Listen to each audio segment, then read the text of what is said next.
"You're not family anymore," my mom said in front of everyone at my own birthday dinner. My sister laughed. My plate was taken away.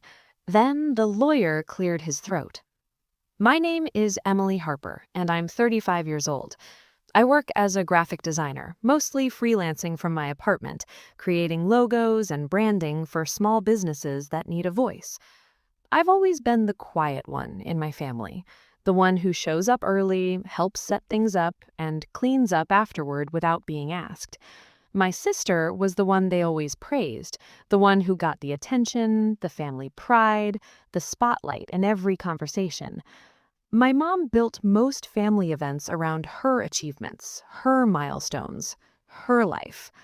I learned early that arguing only made things worse, that speaking up just made me the problem, so I stayed quiet. I worked hard, built my own life slowly, and tried to stay connected to my family even when it felt one-sided, even when I gave more than I got back. When my 50th birthday dinner was planned, I thought it might finally be a moment where things felt normal again, where I mattered. I helped organize the restaurant reservation and even paid the deposit myself. But something felt strange that night. Conversations stopped when I walked in. People avoided eye contact. I wasn't rich or glamorous, but I had something they didn't expect.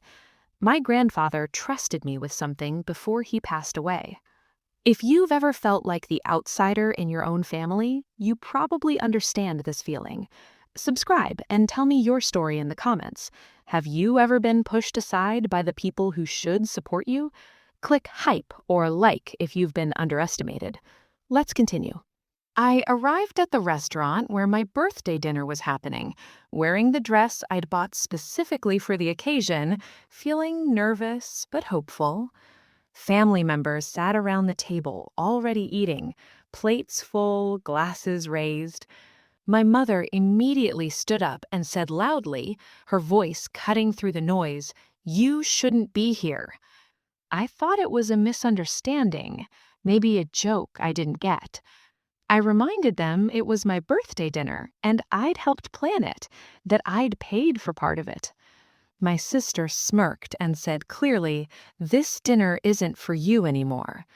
The table went silent as relatives watched, forks frozen midair. My mom declared that I had embarrassed the family and didn't belong there, that I'd caused problems and needed to leave. Someone even moved my chair away from the table, physically pushing it back like I was contaminating the space. Public humiliation happened in front of extended family and strangers at nearby tables who were starting to stare. I was told to leave before I ruined the night, before I made things worse. Confused and shocked, my hands shaking, I stepped outside the restaurant into the cold night air. Just as I was leaving, a man arrived carrying a briefcase, looking official and serious. He asked, "Is this the Harper family gathering? I'm here regarding your grandfather's will." The moment shifted instantly. I learned quickly that my family had been meeting privately for weeks about my grandfather's estate, holding discussions I was never invited to, making decisions without me. My sister told relatives I never cared about the family, that I'd been distant, that I didn't deserve to be included.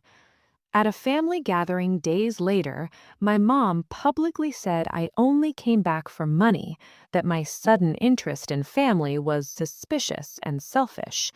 Several relatives agreed without hearing my side, nodding along, believing the story they'd been told.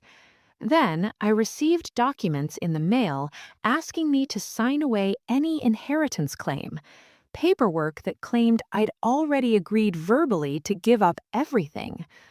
I carefully read everything instead of reacting emotionally, going through each page line by line. I noticed inconsistencies in the dates and wording, things that didn't match up with what I remembered. The timeline of the will discussions didn't match conversations I'd had with my grandfather before he died. Instead of confronting them immediately, I began collecting documents and reviewing messages from the past year, organizing everything on my laptop. My family became more confident as I stayed quiet, as I didn't fight back. They assumed I had accepted being pushed out, that I'd given up. What they didn't know was that I had saved every email and message my grandfather sent during his final months. He often asked me for help reviewing documents and drafts, trusting me with details he didn't share with others. I still had copies of the earlier versions of his will, saved in my email archives and backed up on my computer. The versions were different from what the family was claiming, significantly different in ways that mattered. I organized everything into folders on my laptop, sorting by date, attachment, conversation, and edit. Dates lined up perfectly. Attachments showed changes over time. I noticed a major change that appeared only after my grandfather became ill, after he was hospitalized and couldn't communicate clearly anymore. I had a plan they never saw coming. I waited for the moment when the will would officially be discussed, when everything would be laid out in front of the right people. I contacted the lawyer who had worked with my grandfather for years, someone my grandfather had trusted and respected.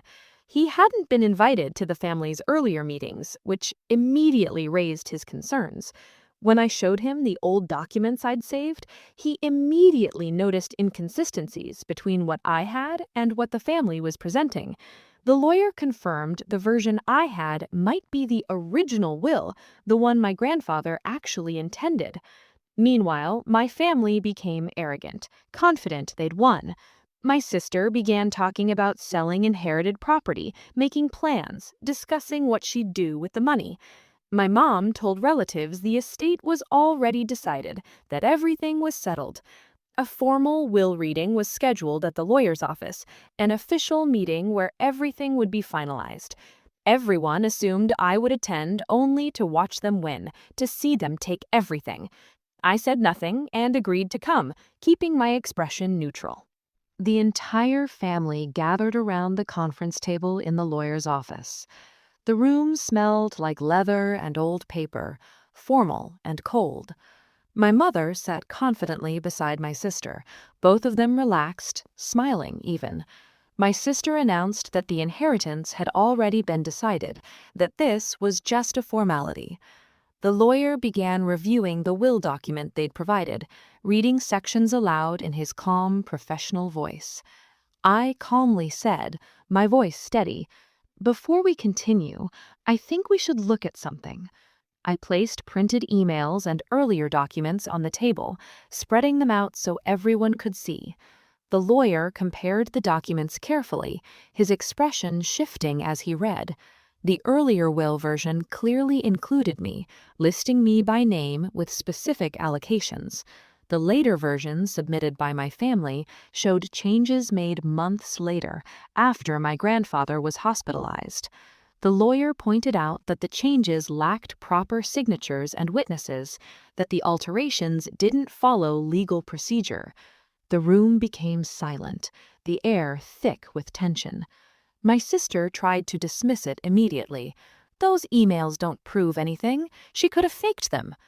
The lawyer responded calmly that the earlier files matched his own archived records, that he had copies that corroborated everything I'd presented. The legal authority in the room shifted immediately, power moving from my family to the truth. I didn't argue or celebrate. I stayed calm while the truth unfolded in front of everyone, letting the documents speak for themselves. The same relatives who'd ignored me now stared at the papers, their faces pale. Have you ever been pushed out or humiliated by your own family in front of others? Tell me your story in the comments. Subscribe to join a community of people who refuse to stay silent when they're treated unfairly. Your experience matters.